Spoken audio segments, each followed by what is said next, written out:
第17章，日军驱袭遍地哭跑马厅中，哭声震天，紧急电报，雪片飞来。俄国机构另有消息，《时代》杂志消息最准，排满小船的苏州河，远处是中国邮政大楼和公济医院。我们中国人大部分多多少少有些传统的迷信观念，当然是极不合科学的。今年我游览各国之后，发觉各国都有类似的迷信。日本人在抗战末期，我觉得他们的迷信行为简直比中国民间还多。军阀们发动侵略战事，都是由佛教密宗禅师选择日期，他们认为一个八字对他们最为有利，所以他们第一次侵略东三省就是9月18日，即所谓918。第二次在上海一战就选了1月28日，所谓128。第三次也从上海开始，正巧是在8月份，基本上已经有了一个八字，就在那月的13日，即所谓813。所以每次发动战争都有一个八字，这是日本人的迷信之一。日本军队出国之前，预先要由密宗禅师来做一次佛事，念经参拜之后，由禅师授予每个士兵一块木板，名为玉手，日本人的读音为欧麻毛利。木板上面写些什么字，我不认识，只知道这是作战的护身符。这块护身符无论衣衫如何更换，是永不离身的。据说配了这块木板，枪炮不入，刀刺不死，这是日本人迷信的又一件事。跑马厅中哭声震天，我现在要讲他们过去的一件惨事。向来上海驻守的日本军人都是海军陆战队，在128淞沪协定签订后，他们在虹口公园举行庆祝大会。这个公园相当大，历年以来被包括在他们的势力范围内。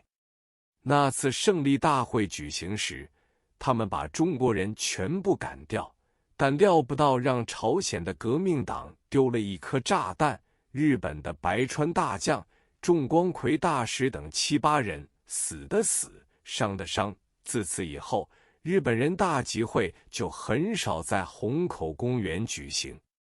马货路上的上海跑马厅的公共看台背后和管理大楼，况且日本人在这次大战之中，海军与陆军相互嫉妒，各方面都呈现了不合作的现象。我那时住在威海卫路2号转角，正门恰好对着跑马厅的侧门。跑马厅是陆军的总部，出出入入的都是陆军的将校级军官。抗战末年，我们上海人听到了日本陆军已打到贵州独山，直破贵阳，重庆国民政府又将迁都，而且当时重庆的广播说抗战至少还要2年。听到这种消息的人个个都丧气之极。正在大家忧心如焚之际，突然出现一幕日本人的大悲剧。有一天早晨5时，天尚未亮，我在2楼卧室睡得正酣，只听到外边人声鼎沸，我也不问外间发生了什么事，重又蒙被而睡。不一会儿，楼下的学生们闯到2楼来敲门，说：“老师，老师，外边出了事，我们不敢开门出去查看，请你起来在露台上看看，究竟出了什么事情。”我只好披叶而起，走出露台一看，本来我的露台外面就是马货路威海卫路转角，下面有一个3岔路口。这时较宽的那条路上拥挤着300、400个马夫，这些马夫一望即知是跑马厅里边为陆军骑兵队服务的。但是这天早晨，陆军竟然把所有马夫都驱逐出门外。他们搬了无数木桌木椅放在马路中间，本来这个时候有公共汽车通行，但他们都用铁马拦住，不准任何车辆通行。远远望去，在马货路有一段路也摆了许多比较考究的桌子和椅子，这是给朝鲜籍和中国台湾籍议员坐的。他们只许坐在这固定的位子上，不许越雷池半步。我一看这个情形，知道今天一定有大事发生。我就和学生们商量，今天不但不能出门去买菜买肉，看来门诊也不会有病人上门，只有紧闭自家的门户，静观其变。早上7点钟过后，有成千上万日本人排了队由跑马厅侧门鱼贯而入，这些人都不是军人，身上都披着一条白布做的横条，上面写的是日本居留民团，有些写着日本爱国诚诚团，还有一些妇女身上挂着大日本爱国妇女团的布条，像操兵一般走进跑马厅。我很奇怪，他们为何不走大门，而要从侧门进入？我心想，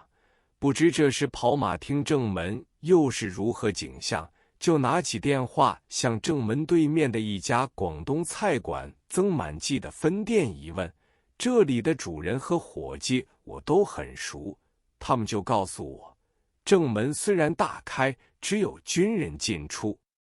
全部电车由虹口满载着日本男女，天色未明便陆续开道，先在马货路中段排队，但是正门前的静安寺路交通并未断绝，只有马货路才有铁马拦住，不准中国人进入。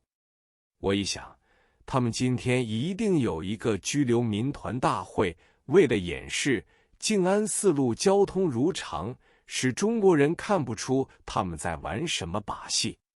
隔了不久，我又打了一个电话给对面木行中的保长，问他今天到底出了什么事。